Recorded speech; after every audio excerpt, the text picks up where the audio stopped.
The Tom Woods Show, episode 1950.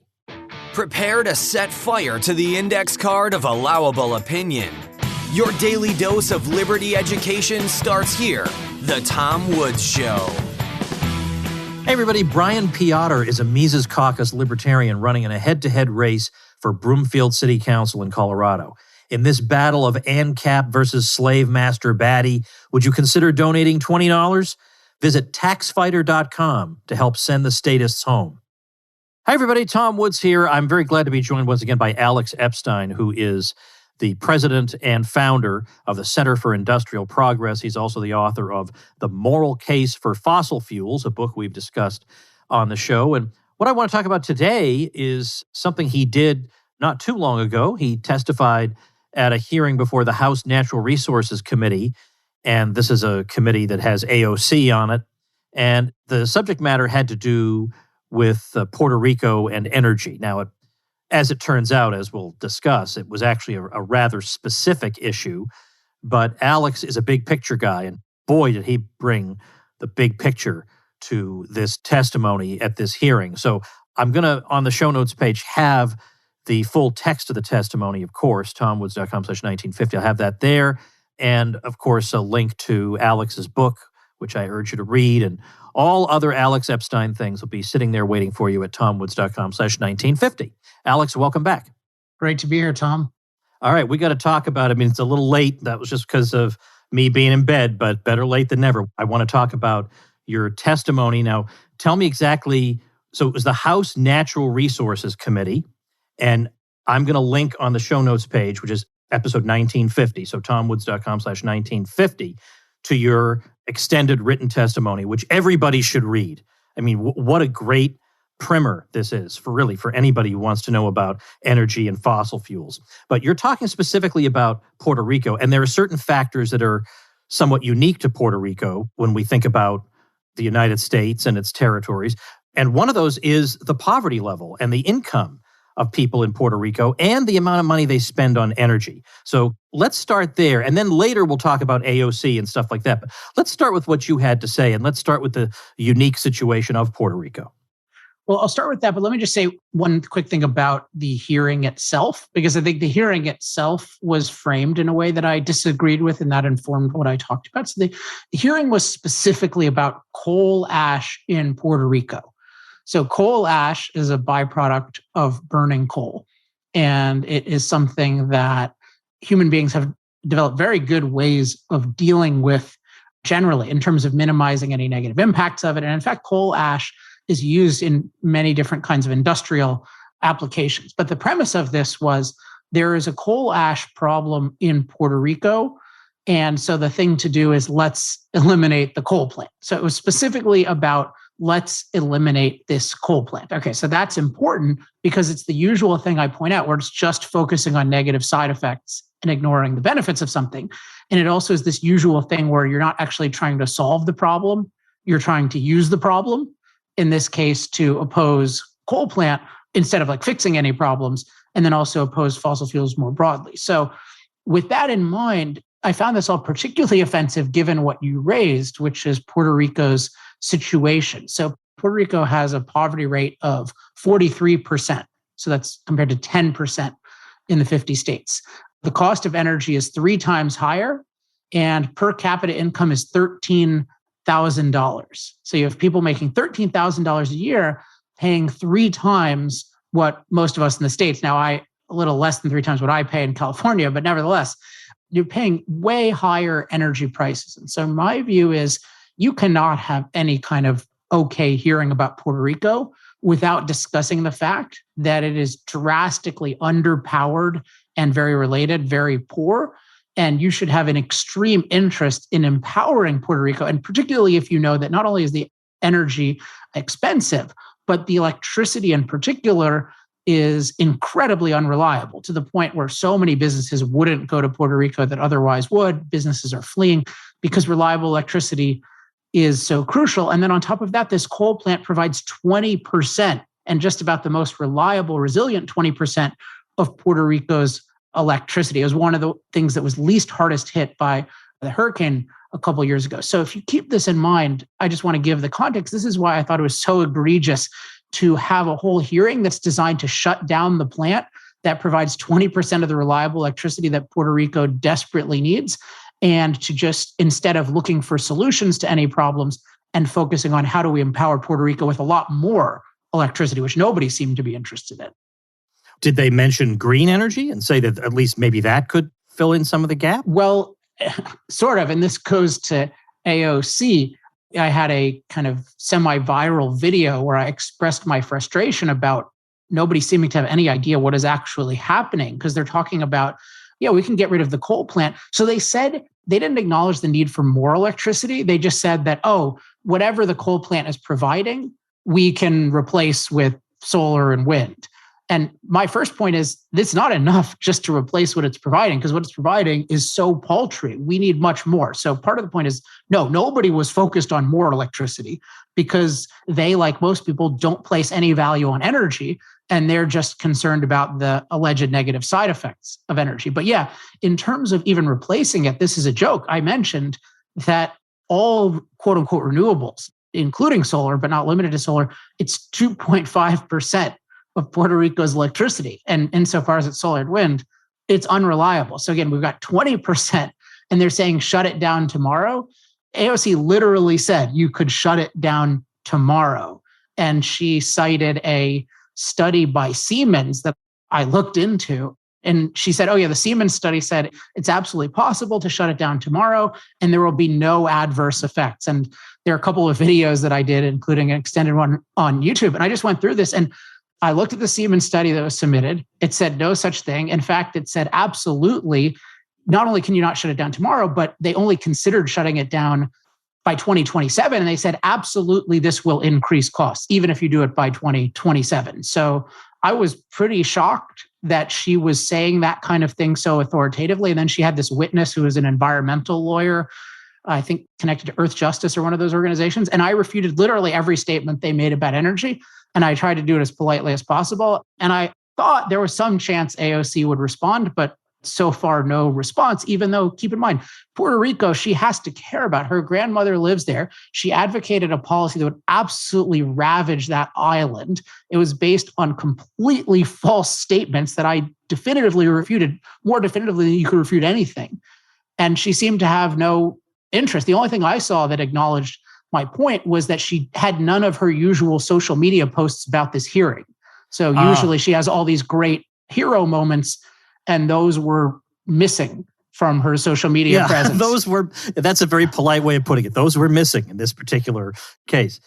I like one of the points you make about what you call the climate impact of fossil fuels, because when everybody thinks about global temperatures, they immediately go to that. We can and should talk about that.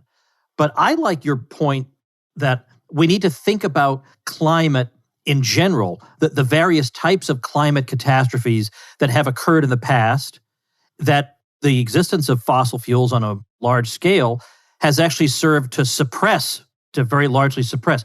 Take a minute to talk about that, because I love that point. Sure. So I think it's important to be clear philosophically on this. And I think the primary question to ask is our goal a livable climate, or is our goal an unimpacted climate? So livable climate means, climate that we can live, I use the term flourish in. So we're safe as possible from different kinds of dangers. We can use different elements of the climate for our benefit, especially, for food production. So do we want a livable climate, or do we want an unimpacted climate? Unimpacted climate just means a climate that we have no effect on. It doesn't mean that it's good. And philosophically, I very much believe in a livable climate, and I don't care about an unimpacted climate. In fact, I think we should actively try to impact climate, as in if we can neutralize terrible hurricanes in the future, we should absolutely do that. But I think today people conflate a livable climate and an unimpacted climate, and they're totally different. And so to your point you raised, the unimpacted climate is naturally dynamic, and it's naturally very dangerous. And it's also diverse, by the way. So it's important that that's the natural state of things. And so historically, climate was a menace to human beings. People were legitimately afraid. They weren't just afraid in the sense of, I can write a good tweet or a news story about this. Like, they were legitimately afraid of climate. And what changed that is the ability to produce climate protection. So to produce things like sturdy buildings and heat on demand and cold on demand and irrigation systems for drought relief and convoys for drought relief. I call all of this climate mastery. And all of this depends on the use of machines, which means that it all depends on the use of low-cost, reliable energy, which means it depends on fossil fuels, because that's the only globally scalable form of low-cost, reliable energy we have. So I talk a lot about fossil-fueled climate mastery. And from the perspective of a livable climate, there is just no doubt, it is irrefutable that we have the highest climate livability that we've ever had. And I think the fact that people don't acknowledge that shows that what they're after, whether they know it or not, is not a livable climate, but an unimpacted climate. And that's a philosophical / religious issue, not a scientific issue. And my big point about the modern climate catastrophe movement is it's based on this primitive religion that we shouldn't impact nature, and that unimpacted nature is the ideal, and we should be striving to eliminate our impact on nature. Like, that's what's driving all of this, not that we actually have a climate problem, because again, we are better off in terms of climate than any human beings have ever been. Let's say at least a quick word, though, about the problem of so-called climate change. Now, there's a guy, William Nordhouse, who won the Nobel Prize in economics, and he's a very mainstream sort of Keynesian economist. He co-authored the later editions of Paul Samuelson's very popular college textbook, very well-known guy. What was not made clear at the time that he won the prize was this was around the time people were talking about trying to limit the increase in temperatures to 2 degrees or then even 1.5 degrees in the future. And what they didn't point out about Nordhouse's work is that he showed, and he didn't even point this out about his own work, that he showed that the damage that would do to the world economy would be so great that it would be better for the world to just ignore climate change completely than to try to reach a target like that.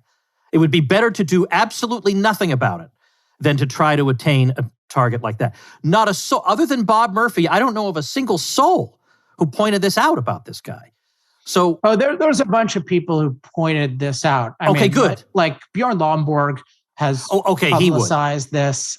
Michael Schellenberg has focused on this broad point. So there is this point, although I challenged it recently on Twitter and from a certain perspective. But let me explain the point, and then let me explain how I think about it, which is a little bit, actually quite a bit different. So it is true that the leading climate economists acknowledge to some degree what I think the obvious fact is, which is that any attempt to rapidly eliminate fossil fuels is incomparably more damaging than anything rising CO2 levels could cause. If you're looking at human life, and one of the nice things about economics is that, at least in some way, trying to look at human life. So if you're talking about the world, they're looking at a livable world for human beings, not an unimpacted world. And I think a lot of the focus, just like it's on an unimpacted climate, is on an unimpacted world, unimpacted planet overall. So it is true that the findings of climate economists are being ignored, and because they're not convenient to the catastrophe narrative.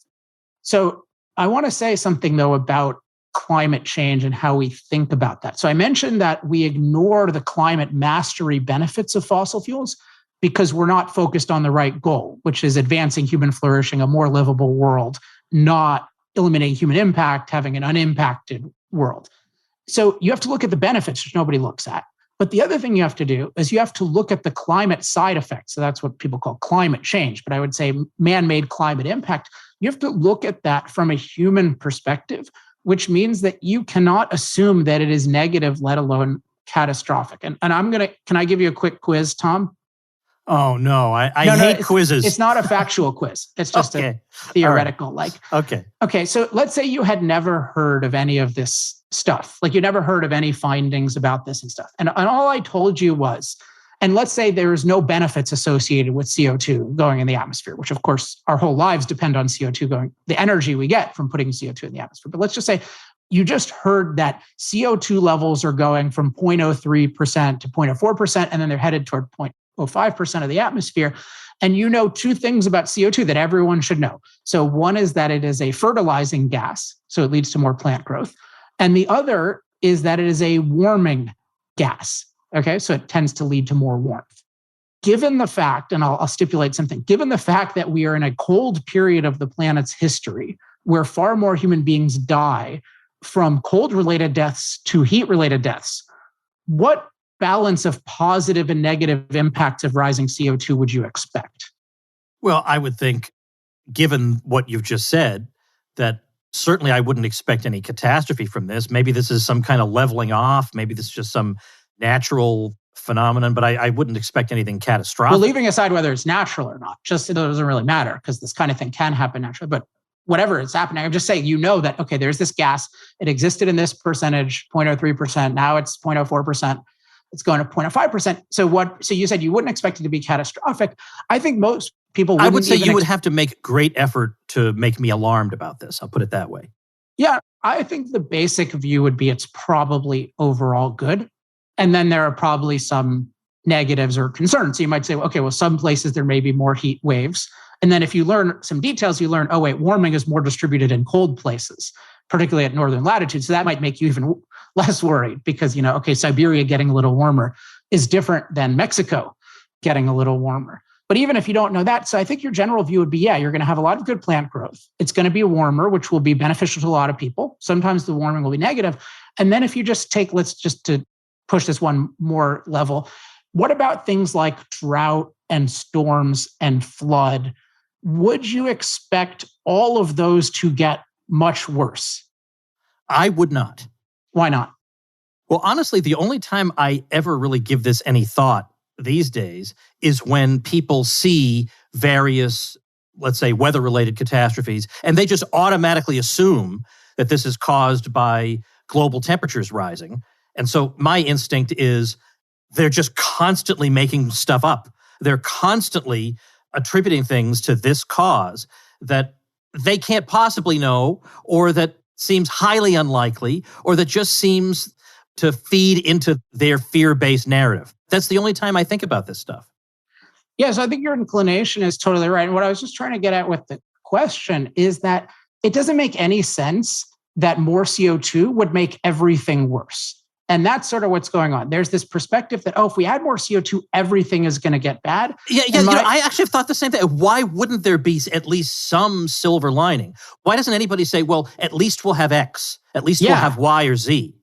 And this is a global phenomenon. So there's a 0% chance that it's 99.9% bad to put more of a warming and fertilizing gas in the atmosphere, particularly on a cold planet that's at very low levels of temperature and very low levels of CO2 historically. So the reason I was going into this long song and dance Q&A type thing is that I think that almost everybody, including Nordhouse, including many people that I think are better on this issue, they still have this idea that human impact is bad. And so I do not think they're giving an objective view of the full impacts of even rising CO2. So my basic view is if you're looking at rising CO2 from fossil fuels, you have to look at the positives and negatives of that. Then you have to look at the climate mastery benefits that come with it. So even if there are negatives, we can neutralize and overwhelm them by mastering them. And then you have to look at the overall benefits of fossil fuels. And when you look at it from that perspective, fossil fuels make the world so much better, and we should definitely be using more of them. So my view is it's actually very obvious, but it only if you're coming from a human flourishing based philosophical framework. And my view is 99% of people thinking about this are not looking at it from a consistent human flourishing perspective. And so it's not a factual dispute, it's a philosophical dispute. Well, then jumping off from there, I read this in your testimony, and it just boggles my mind. The Puerto Rico Energy Public Policy Act requires 40% of electricity to be obtained from renewables by 2025 and 100% by 2050. And you point out they're not going to meet these targets. These targets aren't being met anywhere. But the fact that you would actually want to pursue something like this at all is going to make the situation where, could you imagine? Of course you can. You're the one with the testimony. But a place as poor as Puerto Rico, which, by the way, compared to some places in the world is relatively well off, but compared to American, the 50 states, quite poor, to do this to them is just unthinkable. Yeah, and it's also, this is Puerto Rico policymakers themselves doing this. So the U.S. is pressuring particularly, AOC and certain, I don't want to be partisan about it, but certain Democrats are pressuring them. But yeah, they're already adopting these kinds of things. And yet 40%, again, by 2025, so it's 2.5% right now, and they can't even keep the lights on.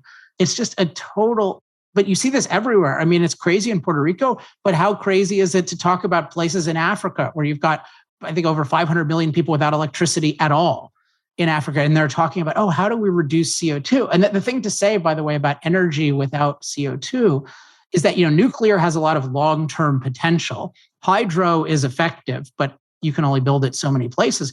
But solar and wind, there's a lot of misconceptions. So just the quick version is everywhere that solar and wind is used, you have prices increase and or reliability decrease. And the quick reason for that is because solar and wind are unreliable. They don't replace reliable power plants. They just add to the cost of reliable power plants. And then if you try to get away with shutting down reliable power plants, which I call reliability chicken, which is what Texas did, where I am in California, what we've done, is then you have these upward price pressures, but then you also have these reliability issues where, particularly when it gets too hot or too cold, which does happen, whether we're contributing to it or not, that happens a lot, you have these crises. So we're in this embarrassing situation where we cannot provide electricity on demand in the US. And that's at only 10% solar and wind. So you're talking about that's causing those problems at 10%. Germany is at 37%. They have 3 times our electricity prices, which are already too high. They're talking about all sorts of rationing things there. And then you're telling Puerto Rico, of all places, go 40% by 2025 and 100% by 2050. It is just so cruel and just so not at all focused on what will make the world livable for Puerto Ricans. It's all about pursuing this idol of an unimpacted climate. What is the Jones Act and how does it contribute to these problems?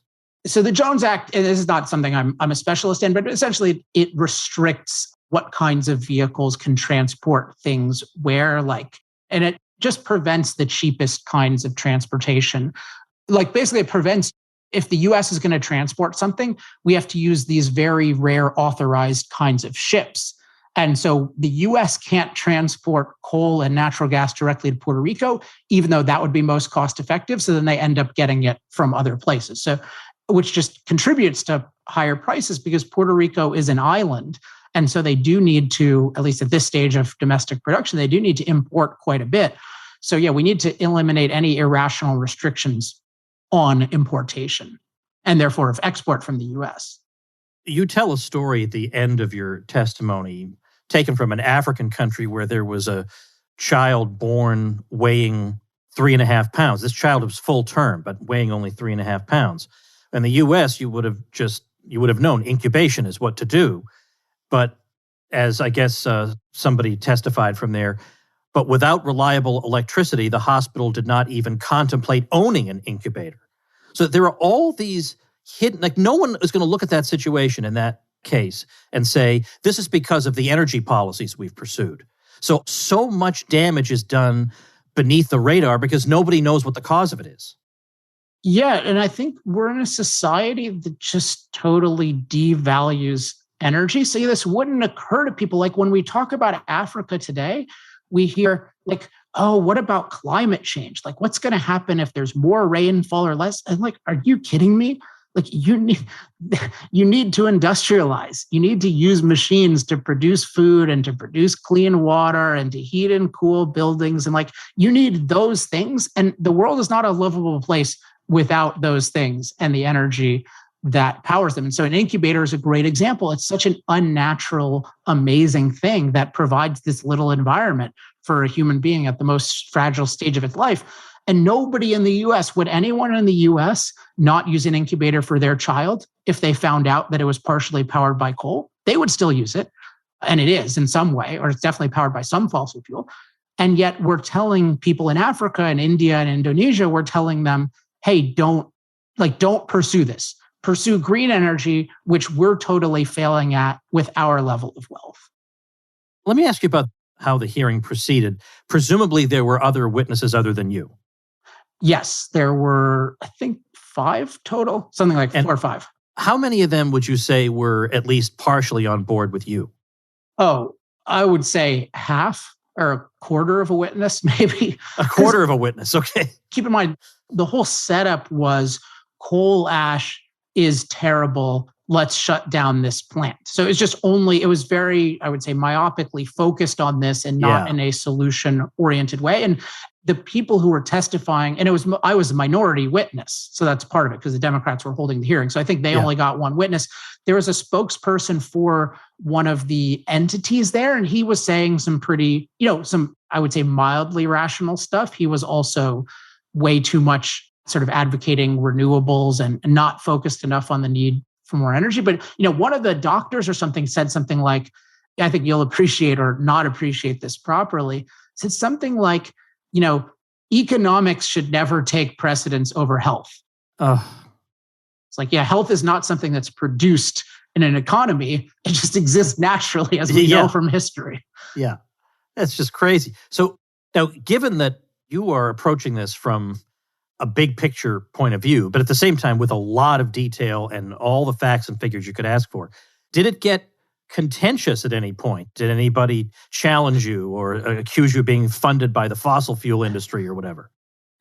No. So what unfortunately happens is that most of my opponents' response to me is to ignore me and to pretend that I don't exist and that my positions don't exist. I find that they like going after people who make dumb versions of the kind of argument that I'm making, or at least sort of pro-fossil fuels in some way, or who say some crazy thing about climate.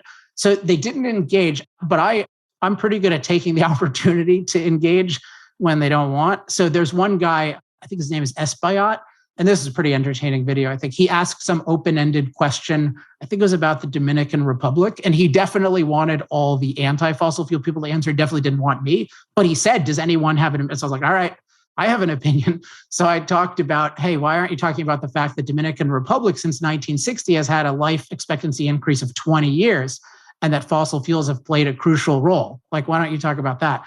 And so he and I went back and forth and he got pretty pissed off at me. And he actually posted the video. And then I think he took it down after he realized that it wasn't his day. That's a good way of putting it. So, but who invited you to testify? The Republicans on the House Natural Resources Committee, and I forget the name of this particular subcommittee. But yeah, I think I have a reputation of when nobody else will testify, Alex will testify. Because I had another one earlier. And these are all, by the way, people should check out energytalkingpoints.com. And the first few entries are include my last couple written testimonies and actually spoken testimonies. And yeah, there was another one on basically designed to trash the oil and gas industry and to claim that it gets all these subsidies and privileges, which again, I think is a crock, given how we treat it much worse than as we treat OPEC, if you want to talk about current news. But yeah, they tried to get these oil executives to come, and I don't blame them for not coming because they're just going to get assaulted and they don't really have the skills or it's not their ability to be able to deal with that, but it is my ability. So I was happy to come. And people just tried to ignore me. I mean, one person insulted the shirt that I was wearing. That was the extent of it. What shirt were you wearing? I wasn't wearing a jacket. I was just wearing like a dress t-shirt. And I had a jacket next to me. I just had forgotten about it because it was kind of hot in the room. I thought you were wearing some kind of like in-your-face fossil fuels shirt. No. He's just like, this is a fresh face hipster. And he like made up something about, you were brought in by the Koch brothers. People just love making stuff. And also, by the way, talk about the Koch brothers. Like, I love the Koch brothers, by the way, but one of them is dead. So there's only one Koch. Like, people can't even update their lies. There's only one Koch brother right now. Well, I'm only one who funds these things because it was Charles and David. There are other Koch brothers who are alive, but Charles and David Koch. And David Koch died a few years ago. And they're just like, the Koch brothers paid you to go to this hearing. It's like, you don't even know the state of them, let alone this fake thing that didn't happen. See, these people have no idea what it's like to be us. For them, all evil can be summed up by, quote, the Koch brothers. But for us, it's like every institution on earth is dominated by people who hate us. I wish I could narrow it down to two brothers. That would really make my life a lot easier. You probably wish also those two brothers are like this idea that, if you have a pro-freedom or pro-energy or pro-fossil fuel viewpoint, that the world is just raining donations towards you and that you get to live this fantastic lifestyle from that. I mean, that is just, somebody wrote out the other day on Twitter something like, Alex Epstein was just a normal guy.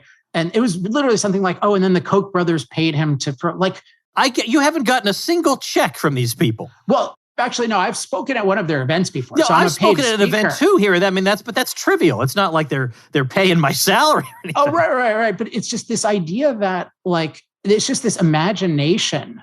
And I wish this was true in a certain sense. I wish that the oil companies and people associated with them, they should be really donating a lot more money to champion their causes. But the problem is people are they're so locked into the current way of thinking that we should just be not impacting the planet. There's no conception that there could be a genuine moral perspective of wanting to use more fossil fuels. And so then it has to go to this cartoonish narrative of, the evil fossil fuel barons were just throwing money and you had nothing else to do with your life. So you just decided to suck on their teat and come up with these views, and everything you're saying isn't really true. And you don't really know anything. Just they told you what to say too. But I think it comes down to really that people don't have even the conception of an alternative argument. And that's why I just focus on, here's the way I'm thinking about it. If you're thinking about it from the perspective of human flourishing, it's at least plausible that, you could like fossil fuels and you could actually think we need more of them in the world.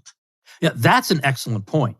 I understand why some people would disagree with me and might hold a left-wing opinion on some things. I think they're wrong. I think they're anti-human in a lot of ways. But I at least understand it. If you asked me what their position was, I could explain it to you in a way that they would say was fair. Whereas I don't see that reciprocated. They genuinely, there are people on a side of, I'll say, the left-wing side of so many economic arguments who genuinely cannot conceive that there could be an argument other than theirs. So it has to be that anybody putting that argument forth has to be a lackey of industry or something like that. It can't be a legitimate argument that I actually need to look into. Yeah, I think it's just very easy to dehumanize people and to assume that you understand their motives. Now, I do think that at a certain stage of understanding, you can understand certain kinds of motives, but I would just say you have to do it very carefully. And the first thing should definitely be seeing what is the best version of this argument, not, let's make up something about the evil reason they're saying something that disagrees with what I happen to think. Well, I couldn't agree more. Is energytalkingpoints.com the site you want to direct people to? Yeah. I mean, I have other websites, but if you go there, you'll see at the top, there's a way to sign up for my mailing list, which I hope people do. And then also I post on Twitter, but that's where my most current content is. And that if you're interested in these issues, there's probably 24 topics there and expanding, plus this testimony. So I think you can get a lot of answers on these things, and they're all well referenced. And then I hope other people, they're designed to be shareable. So if you like it, feel free to share any of these points on Twitter or anywhere else. Well, definitely do that. I'll link to it at tomwoods.com/1950. Get to know Alex. He's a guy we ought to be thankful is on our side. I'm glad he's not on the other side. I wouldn't want to have to deal with him. I would be a lot wealthier, I think. You would. That's true. Wouldn't we all? Wouldn't we all? But on the other hand, at least we can sleep at night. And we can sleep in air-conditioned comfort thanks to widespread fossil fuel use. Yeah, guiltlessly. That's a guiltlessly. big thing. That's very important. Thanks so much, Alex. I appreciate it. Thank you, Tom. All right, everybody, before we wrap up for today, one of my listeners has created a website called strengthandreason.com, complete with a podcast called Mentally Unscripted. And the idea of both of them is not to outsource your thinking, is indeed to think for yourself and to show how easy it is to fall into this pit of just going with the crowd. He covers all kinds of topics, vaccine passports, horrible thing. Bitcoin, of course, but also things like overcoming procrastination. Things that you need to do to become, frankly, mentally strong. Also, logical fallacies, all kinds of fun stuff like this. So check it out at strengthandreason.com. I just love that. I love strengthandreason.com. I'll link to it at tomwoods.com/1950, our show notes page for today. And if you would like to get a little promo for a site you're thinking of building, make sure you get your hosting through my link, and I'll promote it here on the show. You can join my private bloggers group for mutual help. I'll give you some free tutorials, lots of great free goodies, don't cost you a thing. Check out the details of how to get all these things at tomwoods.com/publicity. See you next week. Become a smarter libertarian in just 30 minutes a day. Visit tomwoods.com to subscribe to the show for free, and we'll see you next time. Like the sound of The Tom Woods Show? My audio production is provided by Podsworth Media. Check them out at podsworth.com.